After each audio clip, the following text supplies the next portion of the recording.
तो आप सभी 10th क्लास के प्यारे बच्चे, आपका एक नए चैप्टर जिसका नाम है समांतर श्रेणी, जिसको हम लोग एपी कहते हैं। क्या कहते हैं? एपी कहते हैं। क्या कहते हैं? एपी कहते हैं। एपी का मतलब क्या होता? पहला बात आप समझेंगे, एपी का मतलब क्या होता है। तो ए का मतलब होता है अरिथमेटिक।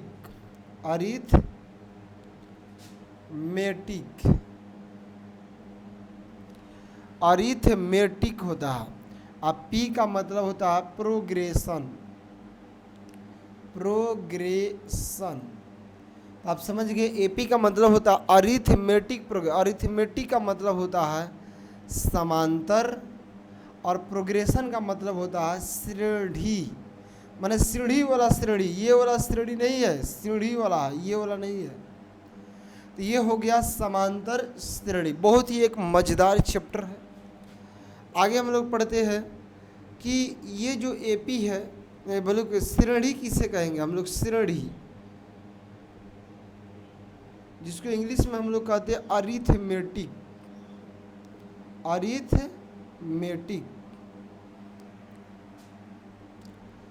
तो देखिए श्रेणी क्या होता है कि अगले पद में से पिछले पद को घटाने पर, मतलब कि श्रेणी का मतलब ही होता है एक क्रम होना चाहिए। जिससे मैं देख लीजिए एग्जाम्पल में, जिसे जब किसी संख्या को हम लोग, यहाँ बात समझिएगा, जब किसी संख्या को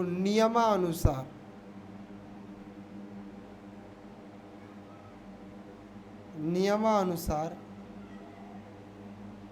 कामा देकर लिखा जाता है,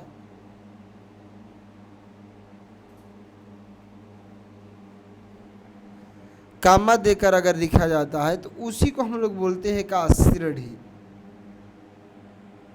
तो उसे श्रेणी कहते हैं।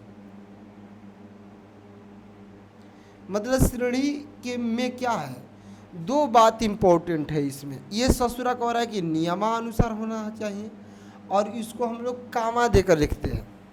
जिसे एग्जाम्पल में आपको बता देते हैं। यहाँ एग्जाम्पल आपको दिखाई दे रहा है कि नहीं, थोड़ा देख लेते हैं।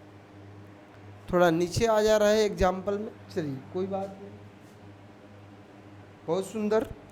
तो ये बाबू क्या है एग्जाम्पल, जिसे हम लिख दिए 2, 4, 6, 8, 10। तो ये क्या है, इस संख्याओं को हम कामा देकर और नियमानुसार लिखे। नियमा का मतलब नियम से लिखे है। 2 पहले 4 यानी 2 बढ़ा है, 4 पहले 6 2 बढ़ा है, 8 पहले 2 बढ़ा है, 10 पहले, अब आगे का होगा आप खुद बता सकते। इसी को कहते हैं नियम। अगर आप आगे की बात खुद बता सकते हैं, उसी को हम लोग नियम बोलते हैं। तो जब किसी संख्या को कामा देकर नियमानुसार लिखा जाता है, मतलब किस नियम पर लिखा जाता है, तो उसे श्रेणी कहते हैं। तो बताइए एपी का पूरा नाम क्या होता है? Arithmetic progression. एपी का पूरा नाम क्या होता है? बोलिए मेरे साथ, अरिथमेटिक प्रोग्रेशन। एपी यानी श्रेणी किसे कहते हैं? तो जब किसी संख्या को नियम से कामा देकर लिखा जाता है तो उसे हम लोग श्रेणी कहते हैं। जिसे एग्जाम्पल है आपके सामने। अब आते हैं आगे की ओर बढ़ते हैं और देखते हैं ये जो श्रेणी है इसके प्रकार। किसके प्रकार? श्रेणी के प्रकार। तो श्रेणी जो होती है 3 प्रकार की होती है। कब प्रकार की होती है? 3 प्रकार के। याद कर लीजिएगा। पहला होती है, इसका नाम है समांतर श्रेणी। समांतर श्रेणी, इसको हम लोग शॉर्टकट में कहते हैं एपी, अरिथमेटिक प्रोग्रेशन। दूसरा होती है गुणोत्तर श्रेणी, गुणोत्तर श्रेणी, इसको हम लोग बोलते हैं जीपी। और एक तीसरा है हरात्मक श्रेणी, इसको इंग्लिश में कहते हैं एचपी। ये जो श्रेणी होती है बाबू 3 प्रकार की होती है मेरे रसगुल्ले। कौन कौन होती है? AP GP HP, माने ए से अरिथमेटिक प्रोग्रेशन, GP का मतलब जी से होता है जियोमेट्रिक, जी से क्या होता है बोलिए, मेरे साथ बोलोगे तभी समझ में आएगा, जियोमेट्रिक। अब P से प्रोग्रेशन, H से होता है हारमोनिक, हारमोनियम बजाते हैं ना तो हारमोनिक, यह ज्योग्राफी पढ़ते हैं ना, ज्योग्राफी जिसमें आकृति फिगर हम लोग पढ़ते हैं या जियोमेट्री पढ़ते हैं, तो वहीं कह रहा है जियोमेट्रिक प्रोग्रेशन। आई ज्योग्राफी से है जियोमेट्रिक प्रोग्रेशन, आई कह रहा है हारमोनियम से हार्मोनिक प्रोग्रेशन, हार्मोनिक। तो आ गया arithmetic progression, geometric progression, harmonic progression जिसको है। लेकिन आपको 10th में प्रॉपर पढ़ना है समांतर श्रेणी, इसी चैप्टर का देखिए नाम है, ये दोनों को हमको 11th क्लास में पढ़ना है। किस क्लास में?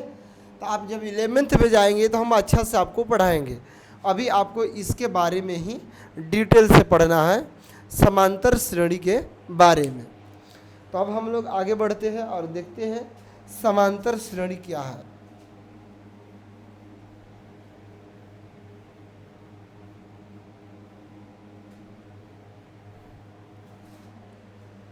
चलिए, तो आ गया समांतर श्रेणी।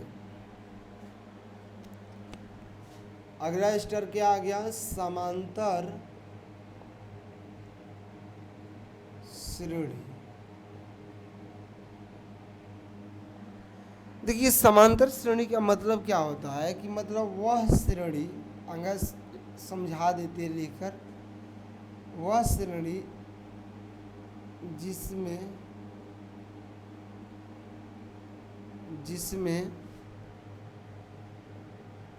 अगले पद में से पिछले पद को घटाने पर बराबर मान प्राप्त होता है,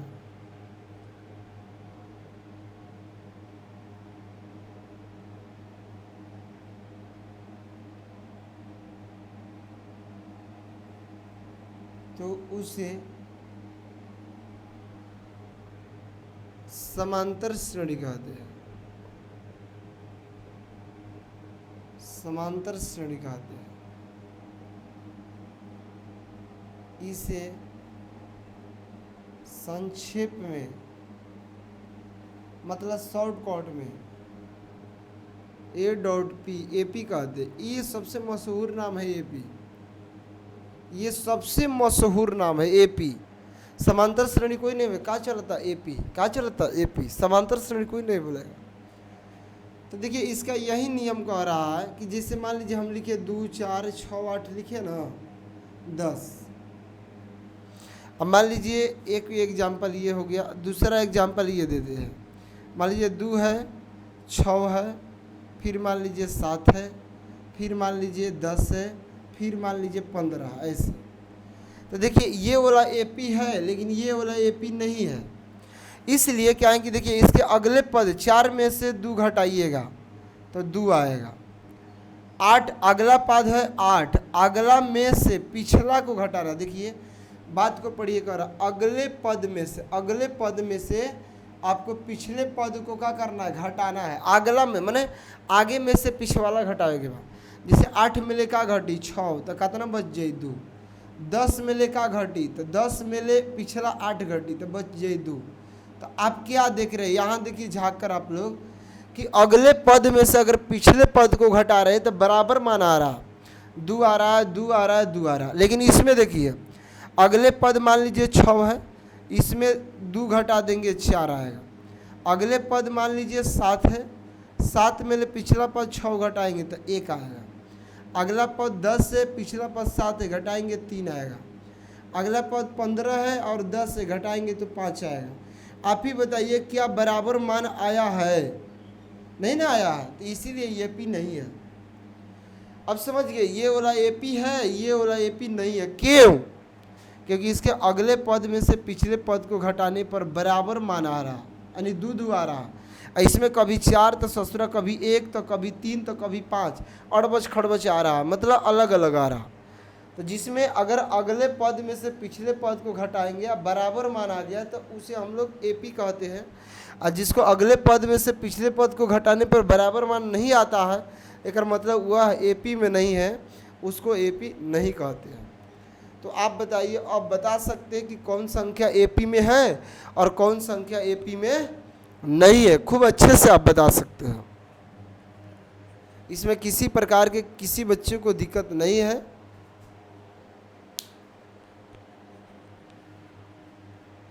चलिए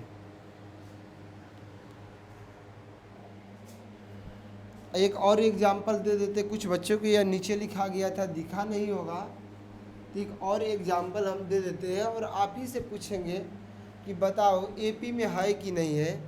इसे मान लीजिए कोई एग्जाम्पल हम यहाँ से दे दिए, इसे 3 दे दिए, 7 दे दिए, 10 दे दिए, मान लीजिए 12 दे दिए, 15 दे, ऐसे कर दिया। अब पूछ रहे हैं कि बताइए कि एपी में है कि नहीं है। तो खूब मज़े से बता दोगे तुम लोग। क्या करेंगे, अगले पद में से पिछले पद घटाएंगे, 7 में से क्या घटाएंगे 3, तो बचेगा 4। 10 में ले अगला 10 है तो पिछला 7 है तो 7 घटाएंगे, बचेगा 3। अगला 12 है, 12 में ले क्या घटेगा 10 तो बचेगा 2। 15 में से क्या घटेगा तो 12, 15 में से 12 घटा देंगे तो क्या बच जाएगा, तो बच जाएगा 3, क्योंकि 12 3 कितना होता है 15। अब आप ही बताइए अगले पद में से पिछले घटाए क्या बराबर मान आया है, नहीं आया है। तो चूँकि बराबर मान नहीं आया है तो हम लोग लिख सकते हैं कि यह एपी में नहीं है। तो आपको क्लियर समझ में आ गया होगा कि एपी किसे कहते हैं। अगर अगले पद में से पिछले पद को घटाने पर बराबर मान आ जाएगा तो उसे एपी में कहते हैं, अगर नहीं आएगा तो एपी में नहीं है। सीधे सी बात है, इसमें किसी प्रकार का दिक्कत नहीं है। अब देखिए अगला बात आपको याद करना है, थोड़ा सा एपी में पद याद करना है। क्या याद करना है, एपी में पद, एपी में पद। तो याद करना ए प्लस डी, ए प्लस 2d, ए प्लस 3d, इस सब को हम लोग एपी में पद कहते हैं। को क्या कहते हैं, एपी में पद कहते हैं, एपी में पद कहते हैं।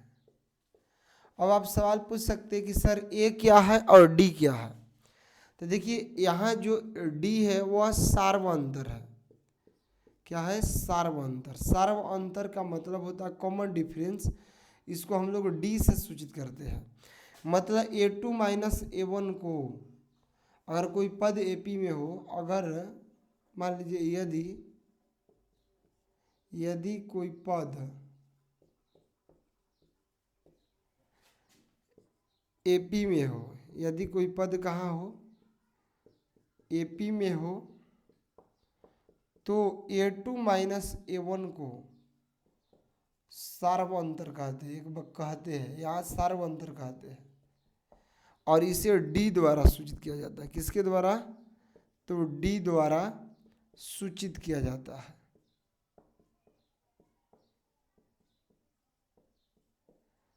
जैसे एग्जाम्पल आप समझेंगे तो आ जाएगा। इस तरह डी का सूत्र हो गया, डी बराबर हो गया a2 माइनस a1। ये डी का फॉर्मूला होता है कितना, a2 minus a1। a2 minus a1 किसका फॉर्मूला है, डी का। अगर कोई पद एपी में है तो a2 माइनस a1 को, ध्यान दीजिएगा, a2 माइनस a1 को डी कहते हैं। ये बात हो गया। अब देखिए इसको हम लोग a1 बोलेंगे, ध्यान दीजिएगा, इसको बोलेंगे a2। ये तीसरा पद है तो इसको a3, इसको चौथा है तो a4, ऐसे करके लिखते हैं। यही a1 का मतलब पहला पद, a2 का मतलब दूसरा पद, a3 का मतलब तीसरा पद, a4 का मतलब चौथा पद। और एक चीज़ देखिए, तीसरा है तो 2 है, एगो कम है, चौथा है तो 3 है, दूसरा है तो एगो है तो कुछ नहीं है। तो यहाँ कुछ देखने को भी हम लोग को मिल रहा है एक चीज़। तो हम लोग समझ गए सार्वअंतर का मतलब होता है a2 माइनस a1। एग्जाम्पल दे देते हैं तो बाबू आपको समझ में आ जाएगा। जैसे मान लीजिए 3 5 7 9 ऐसे कोई एपी है, पहले तो ये जांच कर लेंगे एपी में है कि नहीं, तो है। अब पूछ देगा इसका डी निकालिए। कैसे निकाल देंगे डी? तो डी बराबर सूत्र होता है A2 माइनस कितना A1। अब देखिए A2 इसमें क्या है, ई A1 होगा, ये A2 होगा, ये A3 होगा, ये A4 होगा। A2 का मान है 5 और A1 का मान है 3, घटा दीजिए आ जाएगा 2। तो अगले पद में से पिछले पद को घटा देंगे तो आंसर कितना आ गया, देखिए 2। इसी को हम लोग बोलते हैं सार्वंतर। 5 में ले 3 गया 2, 7 में ले भी 5 जाएगा 2, 9 में से 7 जाएगा तो 2 होगा। हर हालात में आप बनाएंगे तो 2 होगा, इसी को हम लोग बोलते हैं डी। अब आते हैं ए क्या था, तो ए कहिए चाहे इसको A1 कहिए, ये एक प्रथम पद है एपी का। प्रथम पद का मतलब हुआ कि ये एपी का पहला पद है। जैसे में एक एग्जाम्पल दे रहे हैं और वहाँ से एक सवाल पूछेंगे, आ रहे थोड़ा पढ़ा रहे हैं तो देखिएगा। हाँ